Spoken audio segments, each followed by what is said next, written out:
హల్లెలూయా. దేవనామ స్తోత్రాలు. మీ అందరికీ నా వందనాలు. దేవుడు ఉచితమైన కృపను బట్టి ఈ దినము కూడా ఆయన సన్నిధిలో నిలబెట్టిన దేవనామాన స్తోత్రాలు చెల్లిద్దాం. హల్లెలూయా. యాకోబు పత్రిక 3వ అధ్యాయము 1వ వచనాన్ని ధ్యానం చేద్దాం. యాకోబు పత్రిక 3వ అధ్యాయము 1వ వచనం. నా సహోదరులారా, బోధకులమైన మనము మరీ కఠినమైన తీర్పు పొందుదుమని తెలుసుకొని మీలో అనేకులు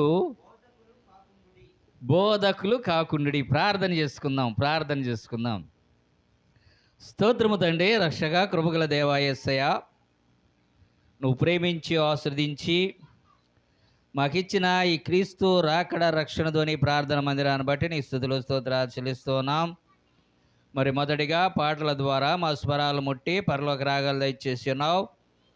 మరి ఎన్నిక లేని వాడిని తండ్రి నీ పక్షం నిలబడి ఉండగా నిలబడిన నా ఆత్మ మరుగు చేసి నీ ఆత్మ ద్వారా నాతోనూ ప్రతి ఒక్కరితో ఈ రాత్రి కాల సందడి మాట్లాడవడుస్తున్నాం. ప్రతి ఒక్కరికి వినగన చెవి, గ్రహించగల హృదయాన్ని దయచేయమని, నువ్వే ఘనత మహిమ ప్రభావం పొందమని నజరేయుడు పవిత్రుడైన యేసయ్య పరిశుద్ధ నామంలో అడిగి వేడుకొస్తున్నాము తండ్రి, ఆమేన్. హల్లెలూయా. ఇక్కడ మనం గనక జ్ఞాపకం చేసుకుంటే ఈ పరిశుద్ధ గ్రంథం అంతా కూడా పోయిన వారం మనం ధ్యానం చేశాం. మరి ఇందుట్లో ప్రపంచ చరిత్ర ఇందుట్లో ఉంది. ఏ దేశము, ఏ రాజ్యము రేపు 3వ ప్రపంచ యుద్ధంలో వస్తుందని కూడా బాగా దీంట్లో లిఖించాడు. మన భారతదేశంలో కనుక చూస్తే మరి పార్టీ నేమ్తో సహా ఈ పరిశుద్ధ గ్రంథంలో ఉంటుంది. అలాంటి ఒకప్పుడు వచ్చినప్పుడు చాలా ఒక్కొక్క సమయంలో మరి నిందలు రావచ్చు, ఇంకా బాధలు చాలా హింసలు కూడా జరగవచ్చు. అయినను దైవ సేవకుడు అనేవాడు దేవుని సన్నిధిలో దేవుని ఆత్మ ద్వారా ముందుకు సాగాలి. అందుకని యాకోబు భక్తుడు ఏమంటున్నాడంటే, ఈ బోధకులైన వారికి ఏముంటుందంట, కఠినమైన తీర్పు ఉంటుంది, అనేక మంది బోధకులు కాకుడి అన్నాడు. ఎందుకన్నాడు ఆ మాట అని కనుక మనం పరిశుద్ధ గ్రంథాలు కనుక చూసినట్లయితే, దేవుడంట ఇజ్రాయేలుని ఏర్పాటు చేసుకొని ఐగుప్తు దేశము నుంచి ఏంటంటే పాలు తేనె ప్రవహించే దేశానికి తీసుకుని వచ్చాడు. అనేకమైన అద్భుత కార్యాలు చేశాడు, ఎర్ర సముద్రం చేశాడు. తర్వాత మోషేని అన్నాడు, అయ్యా నా ప్రజలు ఎలా నడవాలో ఎలా ఉండాలో నేను మీకు చెబుతాను, నీవు నా దగ్గరికి రా అని చెప్పేసి సీనాయి కొండ మీద ధర్మశాస్త్రించడానికి మోషేని పిలిచాడు.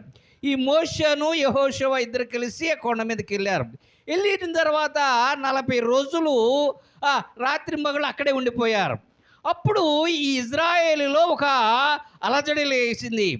ఏంటి 40 రోజులు మనం ఇక్కడ ఉన్నాము, ఈ మనల్ని తీసుకొచ్చిన మోషే ఏమైపోయాడో తెలీదు, కాబట్టి ఈ మోషే వస్తాడో రాడో తెలియదు, కాబట్టి ఆ ఐగుప్తు నుంచి మమ్మల్ని నడిపించిన ఆ దేవుణ్ణి ఏంటంట ఒక ప్రతిమను చేసి దాన్ని మనము ముందు పెట్టుకొని వెళదాము అని ఆలోచన వచ్చింది. వచ్చిన తర్వాత అక్కడ యాజకుడిగా ఎవరున్నారంటే మోషే తర్వాత ఉన్న వ్యక్తి ఎవరంట, ఆరోను. ఈ ఆరోను ఏం చేస్తాడంటే ఇజ్రాయేల్ అందరిని కూడా పిలిపించి, అలాగైతే అని చెప్పేసి వాళ్ళ దగ్గర ఉన్న చెవులకి వాటికి ఉన్న బంగారాన్ని తీసి ఒక దూడని తయారు చేశాడు అని మనకి నిర్గమాకాండము 32వ అధ్యాయములో 4వ వచనంలో ఈ మాట కనపడుద్ది. అయితే ఎప్పుడైతే ఈ వచ్చాడో ఈ మోషే అని అన్నాడు దేవుడు, అయ్యా అక్కడ కదరగొలుతుందని ఈ 2 పలకలు పట్టుకొని వచ్చేటప్పటికి ఇక్కడ వీరందరూ కూడా బాగా ఎగురుతూ ఉన్నారంట. పొద్దున్నే లేచారు, బలులు అర్పించారు, చక్కగా తిన్నారు, ఇక ఆడతము ఎగురుతూ ఉన్నారంట. ఎప్పుడైతే చూసినప్పుడు ఒక విషయాన్ని మనం గమనించినట్లయితే అక్కడ ఎమ్మటి మోషే వచ్చేసి వీరందరిని కూడా తిట్టి ఎమ్మటే ఆ విగ్రహాన్ని పొడి చేసి ఆ పొడి చేసి ఆ ఆ విగ్రహం నీళ్ళని వాడు తాగిచ్చాడంట. తాగిచ్చిన తర్వాత ఈయన ఒక మాట చెబుతున్నాడు చూడండి. 21వ వచనం చదువమ్మా. 32:21 నిర్గమాకాండం.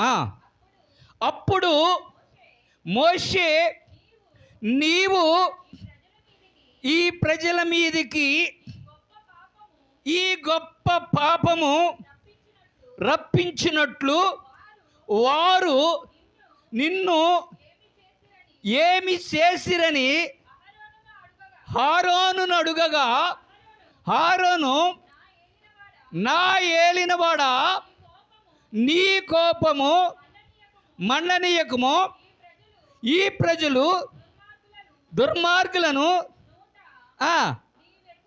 మాట నీవు ఎరుగుదువు, వారు మాకు ముందు నడుచుటకు ఒక దేవతను చేయుము, ఐగుప్తులో నుండి మమ్ములను రప్పించిన వాడగు ఈ మోషే ఏమాయనో మాకు తెలియదనిరి. అందుకు నేను ఎవరి యొద్ద బంగారం ఉన్నదో వారు దానిని ఓడదీసి చెప్పి తిని, నేను దాన్ని అగ్నిలో వేయగా ఈ దూడ అయ్యను. హల్లెలూయా. ఇక్కడ మీకు ఒక విషయాన్ని గమనిస్తున్నాం. ఇక్కడ ఆరోను అంటున్నాడు, అయ్యా నీ కోపము నా మీద మండనీయొద్దు. ఇక్కడ చూడాలి మీరు, మండనీయొద్దు. ఈ మనుషులు దుర్మార్గులు. హల్లెలూయా. ఎవరంట? ఎవరిలో దుర్మార్గులే? ఎవరిలో? ఇజ్రాయేలీలు. ఇజ్రాయేలీలు అనగా దేవుని బిడ్డలు. ఈ దేవుని బిడ్డల గురించి ఈయన అంటున్నాడు, వీరు దుర్మార్గులు. ఈ మోషే ఏమైపోయాడో నాకు తెలియదు కాబట్టి మాకు ఒక దేవతను చేయమన్నాడు. నేను ఎవరి దగ్గర బంగారం ఉందో తీసుకురండి అన్నా. అప్పుడు నేను తీసుకెళ్ళి అగ్నిలో వేసా. అయితే ఈ దూడ వచ్చింది అంటున్నాడు. హల్లెలూయా. అంటే ఏమన్నాడు? ఇప్పుడు ఆరోను దూడన చేశాడా? దేవుడు దూడన చేశాడా? ఇక్కడ 4వ వచనంలో ఏమనుంది? ఆరోను చేసినట్టు ఉంటుందా? దేవుడు చేసినట్టుందా? అతడు వాటిని తీసుకొని పొగరుతో రూపమును ఏర్పరిసెను అన్నాడు. హల్లెలూయా. ఇప్పుడు చేసింది ఎవరు అన్నాడు? 4వ వచనంలో ఆరోను అని చదువుతున్నాడు. ఈ ఆరోను ఏం చదువుతున్నాడు?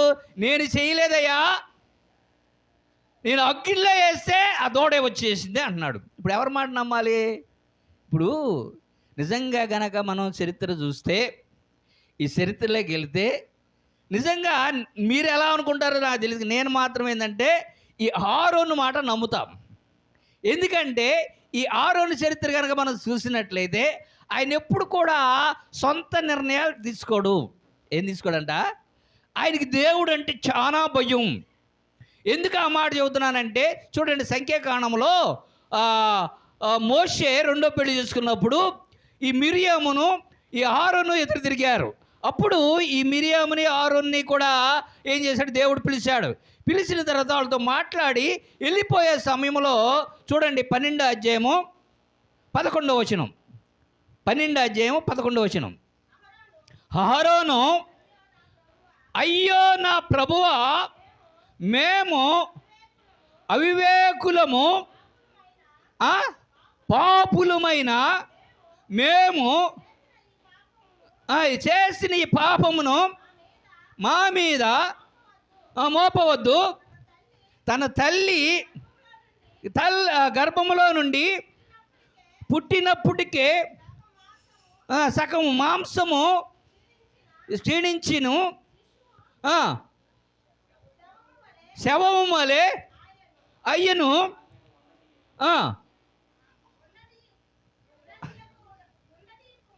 ఉండనీయకమని మోషేతో చెప్పగా. హల్లెలూయా. ఇప్పుడు ఎవరితో అన్నాడు? ప్రభువా ప్రభువా అని ఎవరిని పిలుస్తున్నాడు ఈయన?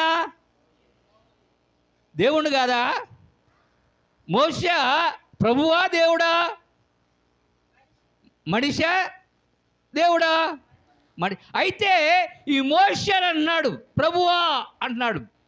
అంటే ఇక్కడ మనం ఒకసారి చూస్తే మోషే అనే ఈయన ప్రభువా అని ఎందుకు అంటున్నాడంటే, మోషే అంట దేవుడు మోషేని పిలిచాడు. పిలిచి అయ్యా నా ఇజ్రాయేల్ ప్రజల్ని రక్షిస్తానికి నువ్వు పద అన్నాడంట. అంటే ఆ మోషే చరిత్ర మనం ఒకసారి చూస్తే చూడండి, అదే నిర్గమకాండము 4వ అధ్యాయము 1వ వచనం చదువుదాం. 1వ వచనం చదువుదాం. నిర్గమకాండము 4వ అధ్యాయము 1వ వచనం. అందుకు మోషే చిత్తగించుము, వారు నన్ను నమ్మరు, నా మాట వినరు, యెహోవా నీకు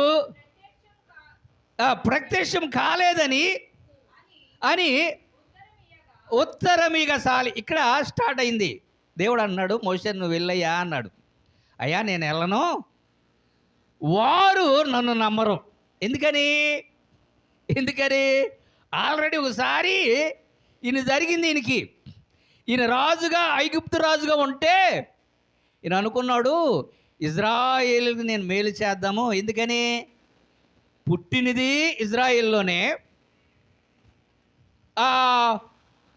ఐగుప్తు రాజ్య వారసుడిగా పెరిగాడు, కానీ ఆమె పెంపకము కానీ అవన్నీ కూడా తల్లే పెంచింది. అందుకని ఈయన ఈ యూదుడే అంటే ఇజ్రాయేల్ అని తెలుసు ఈయనకి. ఎప్పుడైనా సరే తల్లి చెబుతూ ఉంటుంది ఏమని, పుట్టిన కానీ నువ్వు అయ్యా నువ్వు రాజుగా వెళ్ళావంటే నీ ద్వారా ఇజ్రాయేల్ ఇడిపించబడద్ది, కాబట్టి నువ్వు జాగ్రత్తగా ఉండే. ఆ మాట నమ్మాడు. అని నమ్మేసి ఇజ్రాయేలీలు కొట్టుకుంటుంటే వెళ్ళి అడిగాడు, అయ్యా మీరు సహోదరులు కదా అంటే, నిన్న ఐగుప్తుడిని చంపినట్టు నన్ను కూడా చంపుతావా అన్నాడంట. హల్లెలూయా. అంటే కొంత సొంత నిర్ణయాలు మనకు ఉంటాయి. ఈరోజు యేసుప్రభు దగ్గరికి వచ్చిన తర్వాత మనకు ఒక తలంత వస్తుంది. పాటో ప్రార్థనో వాక్యమో ఏదో జరుగుద్ది. మనం ఏం చేస్తామంటే ఎమ్మటి వెళ్ళినప్పుడు అక్కడ మనం ప్రార్థన చేసినప్పుడు మనల్ని చాలామంది పొగుడుతారు. ఏముంది అప్పుడు మనం అనుకుంటాము, పాట పాడినప్పుడు చాలామంది పొడుగుతారు.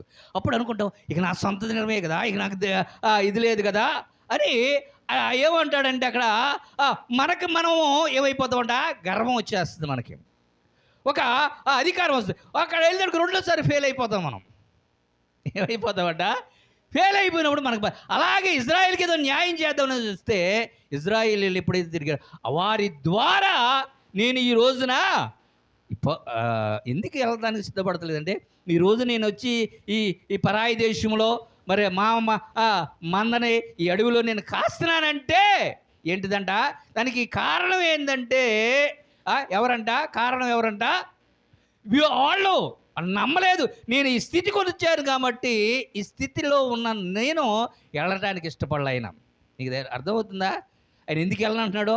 ఆల్రెడీ ఒకసారి దెబ్బతిన్నాం. నేను ఈరోజు ఈ స్థితికి వస్తే కారణం వాళ్ళు ఈరోజు నువ్వు పంపించిన కదా నువ్వు కనపడలేదు అంటారు, నేను వెళ్ళనయ్య అంటే మోషేకి ఇష్టం లేదు. ఏం లేదంట. అప్పుడు దేవుడు అన్నాడంట, అబ్బాయి నువ్వు నేను పంపించానని నమ్మటానికి ఇదిగో నీ చేతిలో కర్ర ఉందో చూసావా, అది కింద పడే పాము వద్దు అన్నాడు. దీన్ని చూసి వాళ్ళు నమ్ముతారు అన్నాడు. ఒకవేళ దీన్ని కూడా చూడకపోతే ఇదిగో నీ చెయ్యి రొమ్ము మీద పెట్టుకో, ఇది కుష్ఠరోగం వస్తుంది అని రెండవది చూపించాడు. ఇది కూడా చూసి నేను నమ్మకపోతే ఇదిగో ఏంటంటే ఏటి నీళ్లు తీసుకొచ్చి పొయ్యి అది ఎర్రగా రక్తంగా ఉండదు అన్నాడంట. అయినను ఈయన అన్నాడంట, అయ్యా ఇన్ని చెబితే దేవుడు అంటున్నాడు, అయ్యా నా నోటి మాంద్యం కలిగిన వాడిని నాకు మాటలు రావు అంటున్నాడు. ఏమన్నాడంట, మాటలు రావు అన్నాడంట. అయితే పరిశుద్ధాత్మ మోషే గురించి ఏం చెబుతుంది చూడండి. అపోస్తుల కార్యంలో 7వ అధ్యాయము 22లో పరిశుద్ధాత్మతో నిండిన స్టెఫెను ఆయన పరిశుద్ధాత్మతో చెబుతున్నాడు. అక్కడ అపోస్తుల కార్యము 7వ అధ్యాయము 22వ వచనం.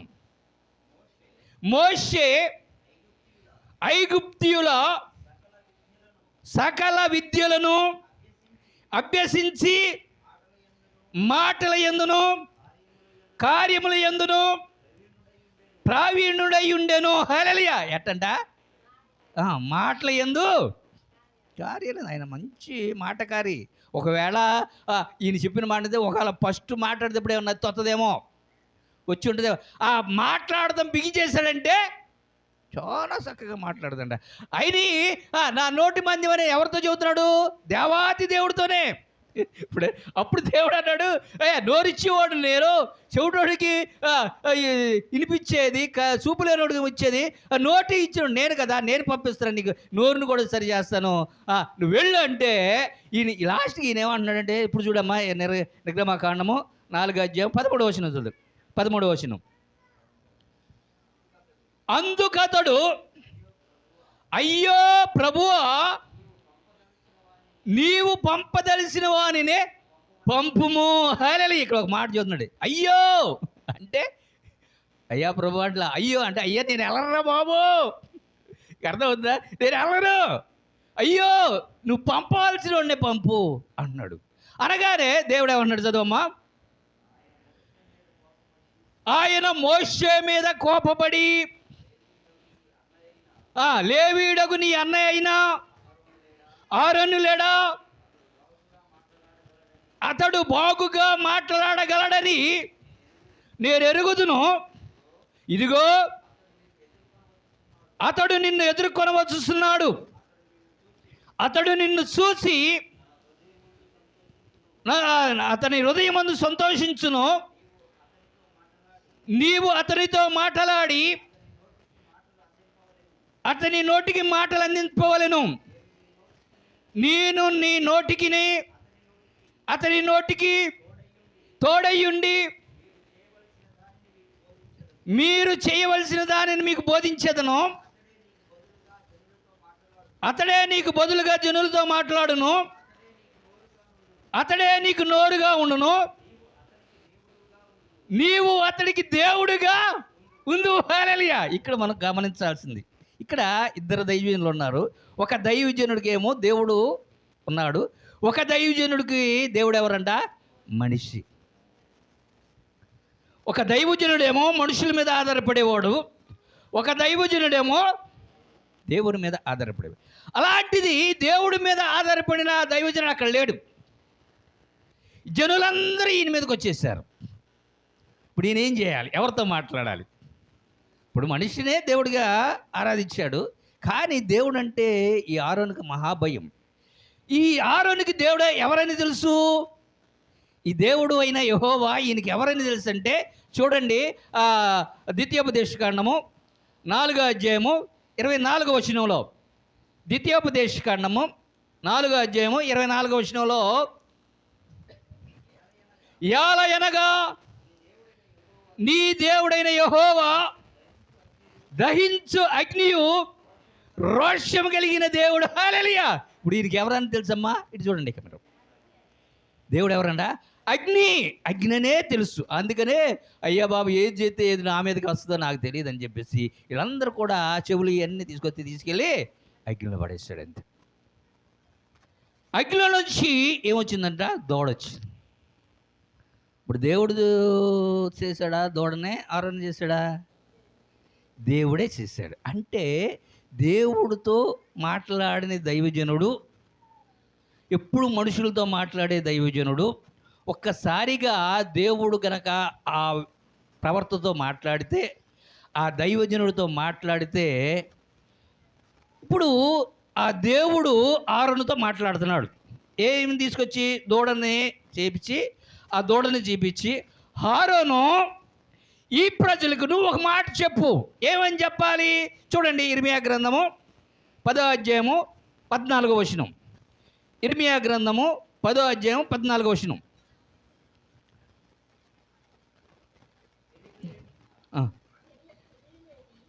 తెలివి లేని ప్రతి మనుషుడు పశుప్రాయుడు పోతపోయు ప్రతి ఓడును తాను చేసిన విగ్రహమును బట్టి అవమానము పొందుతున్నాడు.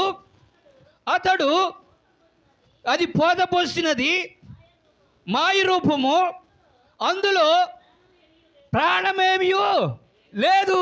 హల్లెలూయా. ఆరోను నువ్వు చెప్పు వాళ్ళకి, ఏమనుకుంటున్నావు నువ్వు ఒక విగ్రహాన్ని దేవతను చేయమంటున్నావు. ఆరోను ఇదిగో తెలివి లేని ప్రతి మనుషుడు పశుప్రాయుడు, పోత పోసిన విగ్రహము ఒట్టిదే, మాయది, మాట్లాడదు, విందు, దాంట్లో జీవం లేదు అని చెప్పు అన్నాడు. చెప్పమంటే ఈయనకి అర్థం కాల. అందుకనే మళ్ళీ ఏమంటున్నాడంటే చూడండి, యెషయా గ్రంథము 19వ అధ్యాయము 11వ వచనం. యెషయా గ్రంథము 19వ అధ్యాయము 11వ వచనం. ఫరో యొక్క జ్ఞానులైన ఆలోచనకర్తలు, సోయాను అధిపతులు కేవలము అవివేకులైరి, ఆలోచన శక్తి పశుప్రాయమాయను, నేను జ్ఞాని కుమారుడను, పూర్వపు కాలపు రాజుల కుమారుడనని ఫరోతో మీరెట్లు చెబుతారు. హల్లెలూయా. అరేను వీళ్ళతో చెప్పు, నేను మిమ్మల్ని ఐగుప్తు దేశంలోంచి ఏడిపిస్తూ వాళ్ళ జ్ఞానుల్ని నేనేం చేశానంట, తెలివి లేని వారుగా పశుప్రాయులుగా చేశా. మీరెవరు? జ్ఞానవంతి కుమారులు, అవునా కాదా? మరి నీవు జ్ఞానవంతి కుమారులని ఎలా చెప్పగలుగుతారు? ఇప్పుడు విగ్రహాన్ని చేసుకుంటే నేను జ్ఞానిని, జ్ఞాన కుమారులని మీరు ఎలా చెబుతారు? వెళ్ళి వాళ్ళతో చెప్పు ఆరును అని చెబుతూ ఆయన ఒక మాట చదువుతాడు. చూడండి, కీర్తన గ్రంథము 94వ కీర్తన 8వ వచనం. 94వ కీర్తన 8వ వచనం. జనులలో పశుప్రాయులారా దీనిని ఆలోచించుడి, బుద్ధిహీనులారా మీరెప్పుడు బుద్ధిమంతులవుదురు. చెవులను కలుగజేసిన వాడు వినకుండున, కంటిని నిర్మించిన వాడు కానకుండున, అన్యజనులను శిక్షించువాడు, మనుషులకు తెలుపు నేర్పువాడు, దండింపకమాన. హల్లెలూయా. ఏమన్నాడా?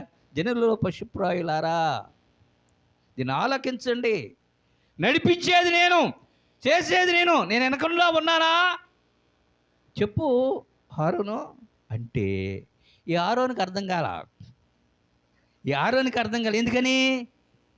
ఈ ఆరోను ఎప్పుడు కూడా దేవుడితో మాట్లాడినవాడు కాదు, దేవుడిని చూసినవాడు కాదు, మనుషులతో మాట్లాడేవాడు. ఎప్పుడైతే ఈ పశువుని చూపించి ఇది చెప్పమంటే ఈయన అనుకున్నాడు ఈ పశువే దేవుడు అనుకున్నాడు. హల్లెలూయా. ఎవరుకున్నాడా అంటే లోక సంబంధి అయిన మనుషుని నమ్మే ప్రతి దైవజనుడు కూడా మనకేది కంటికి కనపడదు అదే నిజం అనుకుంటాం. హల్లెలూయా. దాన్ని తీసుకొచ్చి ఏం చేశాడంటే విగ్రహాన్ని పెట్టేసి, ఇదే మీకు దేవత, ఈయనే ఇజ్రాయేలు రేపు పండుగ అన్నాడు. ఈ రోజున మనం జ్ఞాపకం చేసుకోవాలి, మనము మనుషుల మీద ఆధారపడే దైవజనులుగా ఉన్నామా, లేదా దేవుడితో ఉండే దైవజనులుగా ఉన్నామా? ఇక్కడ 2 రకాల దైవజనులు మనకు. ఈ మనుషుల మీద ఆధారపడే దైవజనులు అంటున్నారు, ఇదిగో వీళ్ళు దుర్మార్గులు. ఎవరంట? వీళ్ళు దుర్మార్గుల మధ్యలో ఏం చేస్తున్నాడంట? సేవ చేస్తున్నాడు.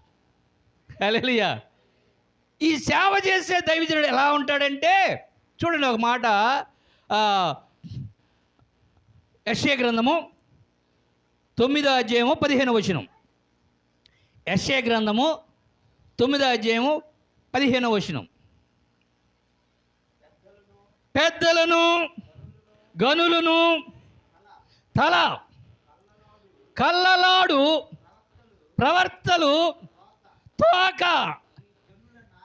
ఈ జనుల నాయకులు తోవ తప్పించువారు, వారిని వెంబడించువారు వారి చేత ఏంటంట మింగివేయబడుదురు. హల్లెలూయా.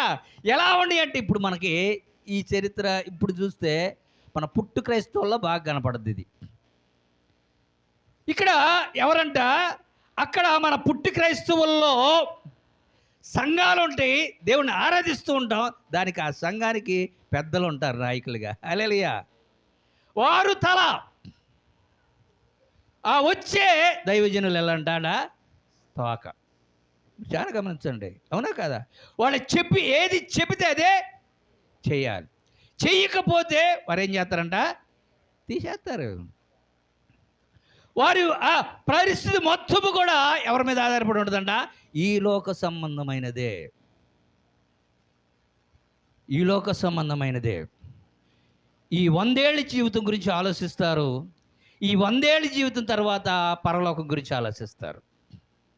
మీరు చాలా జాగ్రత్తగా గమనించాలి. ఈ 100 ఏళ్ళ జీవితంలో సుఖం కావాలి వాడికి. ఈ 100 ఏళ్ళ జీవితం అయిపోయింది అనుకో, నెక్స్ట్ ఎక్కడికి వెళ్తారంట? వాళ్ళు పరలోకం వెళ్తారంట. ఇప్పుడు ఈ 100 ఏళ్ళ జీవితం పరలోకం చూసేవాడంతా కూడా తీర్పులోకి వెళ్తాడు. హల్లెలూయా. ఎక్కడికి వెళ్తారంట? తీర్పులోకి వెళ్తారు. అయితే మరి తీర్పులోకి వెళ్ళండి ఎవరు అంటే, ఈ 100 ఏళ్ళ జీవితంలో 1000 ఏళ్ళ జీవితం చూసేవాడు వెళ్ళడు. హల్లెలూయా. ఏంటంట? 1000 ఏళ్ళ జీవితాన్ని చూసేవాడు తీర్పులోకి వెళ్ళడు. 100 ఏళ్ళ జీవితంలో 1000 ఏళ్ళ జీవితం చూసేవాడేమో తీర్పులోకి వెళ్ళడు. 100 ఏళ్ళ జీవితంలో పరలోకం చూసేవాడు మాత్రం తీర్పులోకి వెళ్తాడు. ఎందుకని? ఇది రోజు క్రైస్తవుడికి అర్థం కావట్లేదు. క్రైస్తవుడి జీవితం మీకు తెలుసా? అన్యుడికి ఇంటిలో మందిరం ఉంటుంది, అవునా? క్రైస్తవుడికి ఒంటిలో మందిరం ఉంటుంది. తెలుసా మీకు? హిందువుడికి ఏమో ఇంటిలో మందిరం ఉంటుంది, క్రైస్తవుడికి ఒంటిలో నీ దేహమే నా ఆలయం. ఆలయం. ఈయన ఎక్కడ ఉంటాడు? దేవుడు వీళ్ళకి ఒంటిలో ఉంటాడు. వాళ్ళకి ఎక్కడ ఉంటాడు? ఇంట్లో. వాళ్ళ ఇల్లు కడితే ఒక ప్రత్యేకమైన దేవుని మందిరం ఉంటుంది. ఉదయాన్నే లేచి స్నానం చేసి పవిత్రంగా ఆయన సన్నిధికి వెళ్తారు. క్రైస్తవుడికి వెళ్ళటం ఉండదు. మంచమే మందిరం. వెళ్తాంలో వెళ్తే మోకరించి ప్రార్థన చేసుకొని మంచం దగ్గర నిద్రపోతాడు. అంతే. లెగ్గానే ఏం చేస్తాడంటే, ఆ భార్య పక్కన పడుకొని ఎక్కడైనా లెగ్గానే మోకరించి ప్రార్థన చేసుకుని బయటకు వస్తాడు. ఆ మంచమే అతనికి. వీరికి ప్రత్యేకముగా మందిరం ఒకటి కట్టుకుంటారు. పల్లి ఉందంటే ఇంట్లో ఉండదు మందిరం, ఆ పల్లిలో ఉంటుంది. ఈ మొత్తం కూడా ఏదైనా దేవుని సన్నిధికి వెళ్ళాలంటే మీరు అక్కడికి వెళ్ళి ప్రార్థన చేస్తారు, అవునా కదా? దానికి సపరేట్గా మందిరాన్ని కడతారు అనుకోండి కదా సంఘంలో. అక్కడ ఉంటుంది. మరి ఈ రోజున మందిరాలు ఎందుకు పడేస్తున్నారు ఏమ్మా? మీకు అర్థమవుతుందా? మందిరాలు ఎందుకు పడేస్తున్నారు ఈ రోజున? మన పల్లెలోకి వచ్చి ఇలా ప్రత్యేకమైన దానికి ఒక స్థలం ఉంటుంది, దాన్ని పడేయగలుగుతారా? దమ్ము ఉందా? లేదు. మరి ఎందుకని ఈరోజు పడేస్తున్నారు? అక్రమమైనవి. ఈరోజు మందిరము అనేది ఎక్కడ ఉంటుంది? పల్లెల్లో ఉంటుంది. ఈరోజు అనేక మంది ఓసీలు, బీసీలు, ఇంకా అందరూ రక్షణ పొందిన వారు, యేసయ్యను నమ్మిన వారు ఎక్కడికి రావాలి? నిజంగా చర్చి దగ్గరికి రావాలా? ఎవరన్నా వస్తారా? ఎందుకని?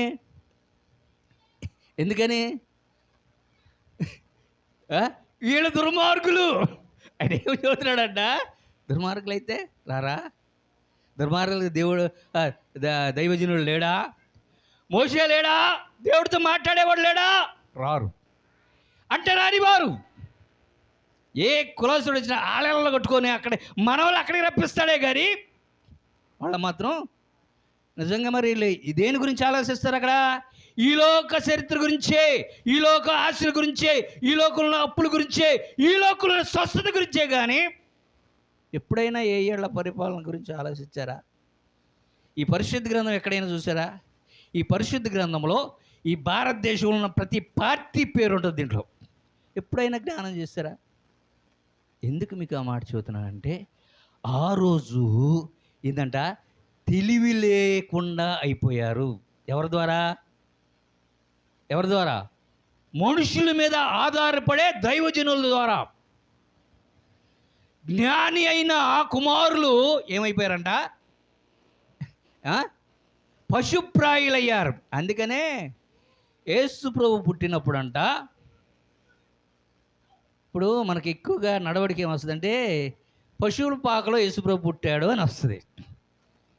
ఆయన పశువుల పాకలో పుట్ల, పశువుల పాకలో ఆయన పుట్ల. ఎక్కడ పుట్టాడు? సత్రంలో పుట్ల. సత్రంలో పుట్టినా చేశారు.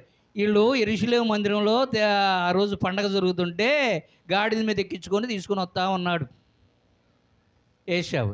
ఈ గాడిద దారిలో మధ్యలోనే ప్రసవించింది. మూడో కంటికి తెలియదు. మూడో కంటికి తెలిస్తే ఎమ్మటే యేసు జనం అక్కడ లిఖించబడేది. యేసు జనం ఎందుకు తెలియలేదు? యేసు ఐగుప్తు దేశం వెళ్ళినప్పుడు ఎందుకు పట్టుకోలేదంటే ఆయన్ని? ఆ జననం అనేది తెలియదు ఎవరికి? మూడో వ్యక్తికి తెలియదు. ఒక్క మరియమ్మకి యేసేపుకి తప్పితే ఎవరికి తెలియదు. ఆ పుట్టినవాడిని, అందుకని చూడండి లోకాసువార్తలో 2:6 ఏమైనా ఉంటుందో ఈ మాటను మనం చాలా జాగ్రత్తగా, వారు అక్కడ ఉన్నప్పుడు ఆమె ప్రసవం దినములు నిండిన గనక ఆ తొలిసూరు కుమారుని కని పొత్తిగుడ్డలతో చుట్టి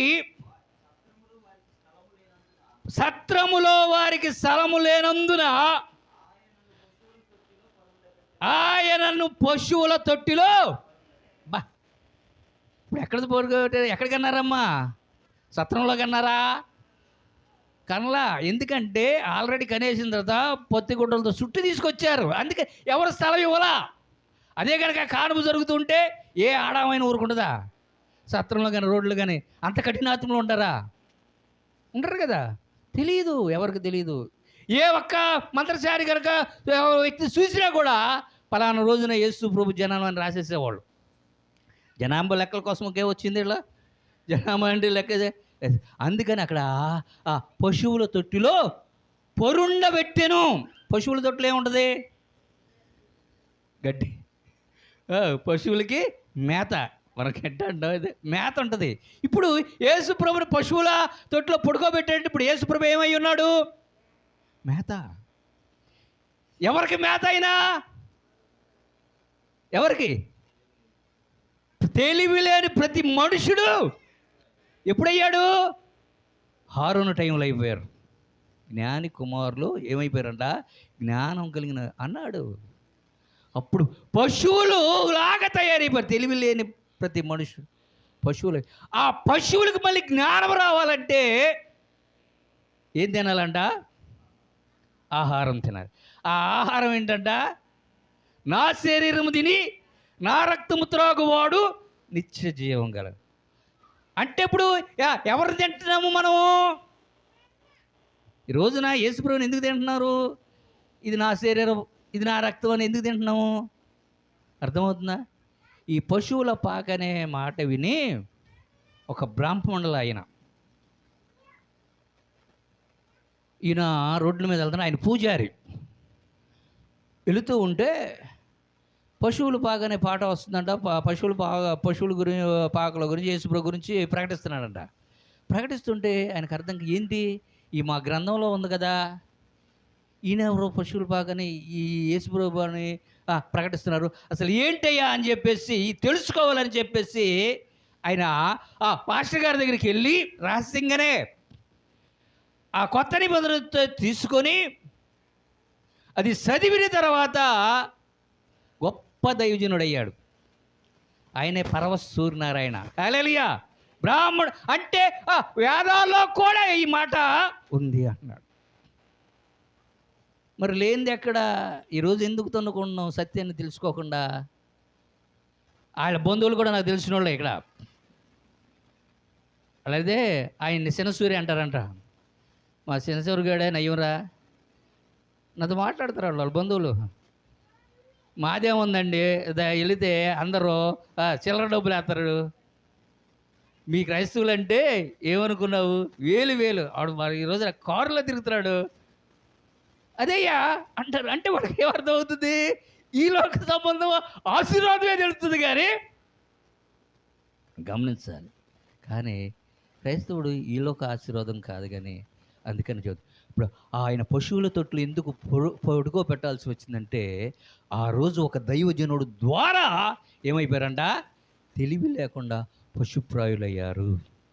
ఆ పశుప్రాయుల్ని ఈ రోజున జ్ఞానవంతులు చేస్తానికి ఆయన ఆహారముగా వచ్చాడు. ఇప్పుడు యేసు ప్రభువుని నమ్మిన ప్రతి ఒక్కరూ కూడా దేవుని జ్ఞానం కలిగి ఉండేలాగా. హల్లెలూయా! ఏ జ్ఞానం అమ్మా? ఇప్పుడు దేవుడితో మాట్లాడేవారులాగా. అంతే, లోకం వైపా దేవుని వైపా? సంఘ పెద్దలు ఇప్పుడు అధికారంలో ఉండాలా, దైవజనుడు అధికారంలో ఉండాలా? జాగ్రత్త. ఎందుకంటే క్రైస్తవం కాబట్టి దేవుడు అంటున్నాడు. అందుకని 2 రకాల దైవజనులు ఉన్నారు. ఒకడు మనుషుల మీద ఆధారపడే దైవజనుడు ఉన్నాడు, ఒకడు దేవుడి మీద ఆధారపడే దైవజనుడు ఉన్నాడు. అలాగే మనుషులని పశుప్రాయులు చేశాడు, తెలివి లేని వారుగా ఇజ్రాయేల్ అయ్యారు. ఈ రోజున ఆ తెలివి ఇస్తానికి ఎవరంట? ఎవరు వచ్చారు?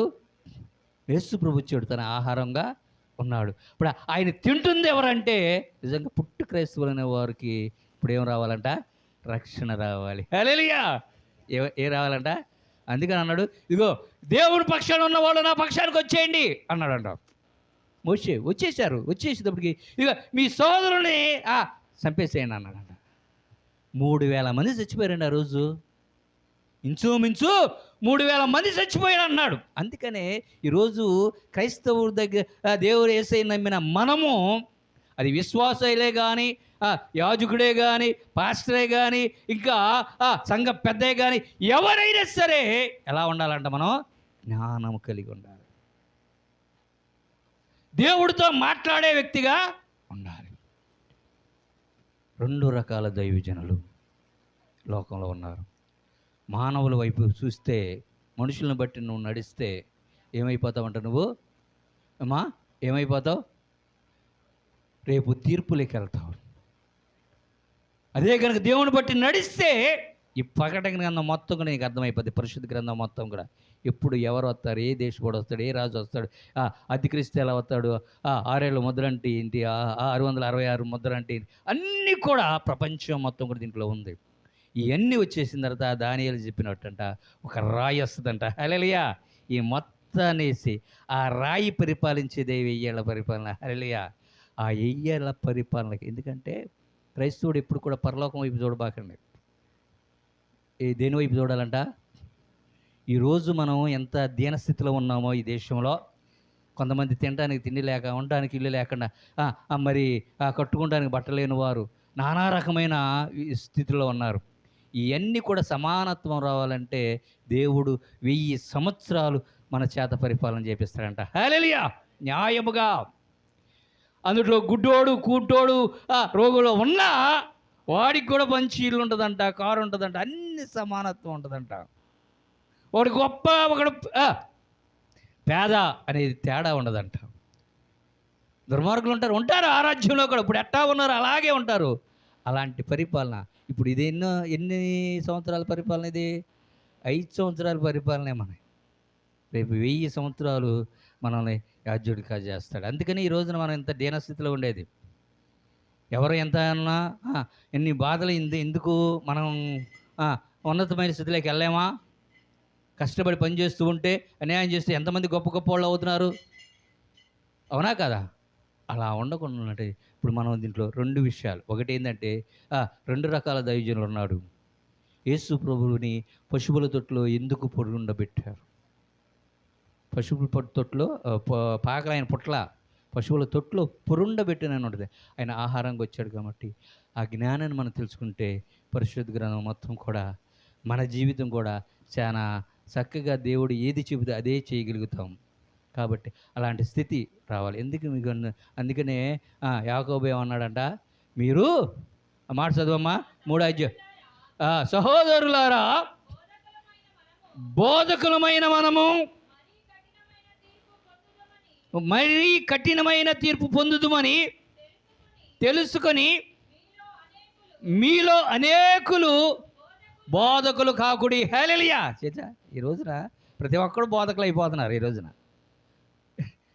ప్రపంచంలో హిందువుల కంటే, అలాగే పూజారుల కంటే, మహూదీల కంటే మనవాళ్ళు ఎక్కువ ఉన్నారంట బోధకులు.